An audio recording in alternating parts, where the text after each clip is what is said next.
I wanted to talk about two weird NES games and one classic. I love NES games; they're the ones I grew up with,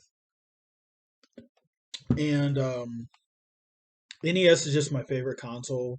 And throughout the course of the NES library, there's been a lot of kind of weird games, not necessarily bad, just kind of weird. Um, and like I said, it doesn't necessarily make the games bad, but weird can be a good thing.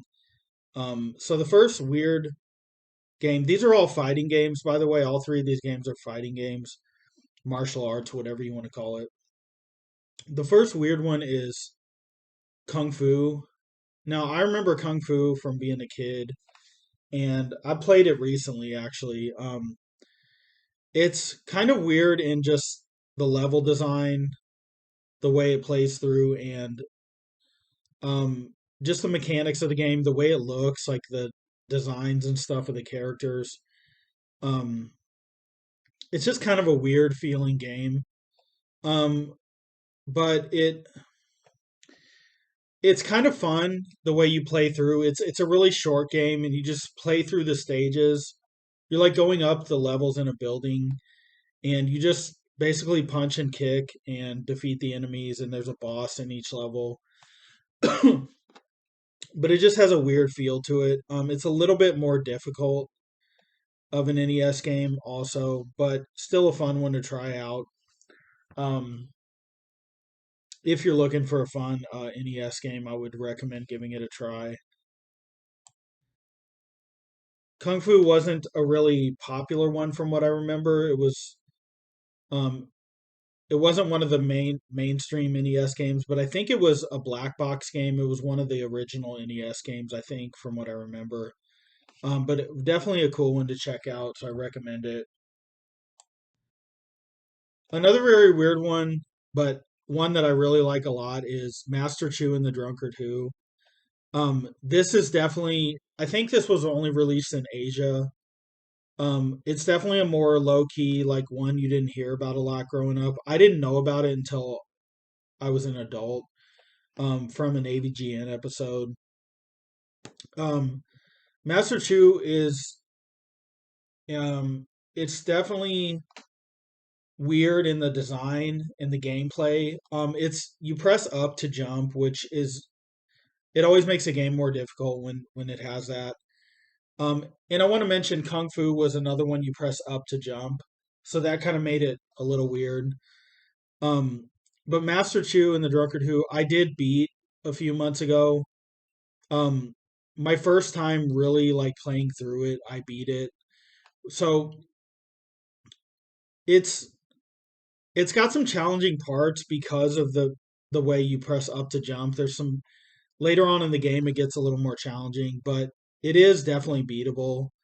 I found it easier to beat than Kung Fu. I've never beat Kung Fu, but Master Chu and the Drunkard Who has a lot of very interesting visuals. I really like the graphics in this game. Um, they're better than the ones in Kung Fu, in my opinion. But Master Chu and the Drunkard Who has some really cool graphics.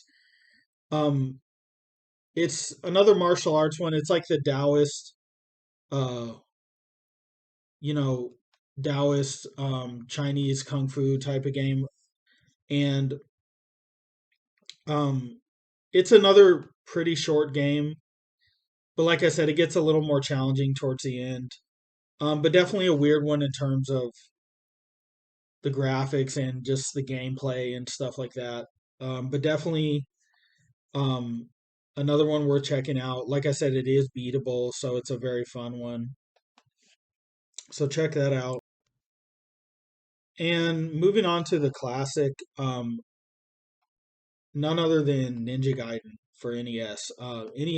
Ninja Gaiden is one of the most popular, well-known games for NES. It's super popular in the speedrunning community because it's just a game that's good for speedrunning. Um, and Ninja Gaiden is a game that is definitely challenging if you don't know what you're doing. Um, but if you learn the speed run of it, it's a lot easier. Ninja Gaiden, I wouldn't consider it a weird one like the other two. It's just a classic, like I said. It's Ninja Gaiden is a very high quality game. It's just very well put together. It's very quality in the terms of like the design and the graphics and the gameplay. It's a very you can tell they took their time developing this game. Um, Ninja Gaiden, it definitely has a lot better controls than the other two. It In this one, you actually push a button to jump instead of up, which makes it a lot. It's easier in that sense. But Ninja Gaiden's longer than the other two, and I would say it's definitely the harder game out of all three. But if you know the speed run strats, it's a lot easier. But Ninja Gaiden's definitely one that I feel like everyone should play at least once. This is one I grew up with as well. Um, and I'm currently learning the speed run of this game. I'm learning from Marcus. He has tutorials on YouTube, but um, so yeah, Ninja Gaiden is a classic. We all know and love it, and it's definitely one of the better games on the NES, and that's why it's so well known. It's just really fun, great graphics, amazing music. It's one I definitely recommend everyone check out. Um, so yeah, check out Ninja Gaiden if you haven't. Those are just some of the games I like. Like I said, two weird ones and one classic. NES definitely has a lot of different types of NES games, and like I said, there's definitely some weird, kind of random games in there. But a lot of classics. NES is a great console, and it's my all-time favorite console just because of there's so many high quality games. Um, and if you play through, if you go through the list of NES games, you're definitely going to find some that you love and stuff like that. And the weird ones don't really bother me. I like playing through them. Weird can be good, like I said. Um, Out of these three, Ninja Gaiden's probably my favorite. Master Chu, I really like as well. Kung Fu is probably my least favorite out of the three, but it's still a cool game as well. So I definitely recommend checking that out. And leave a comment. Let me know some weird games that you guys like or some classics, whatever. Um, Hope you enjoyed the video, and please check out our sponsors. Links are in the description. Please, donations are always appreciated as well. Thanks for watching, guys.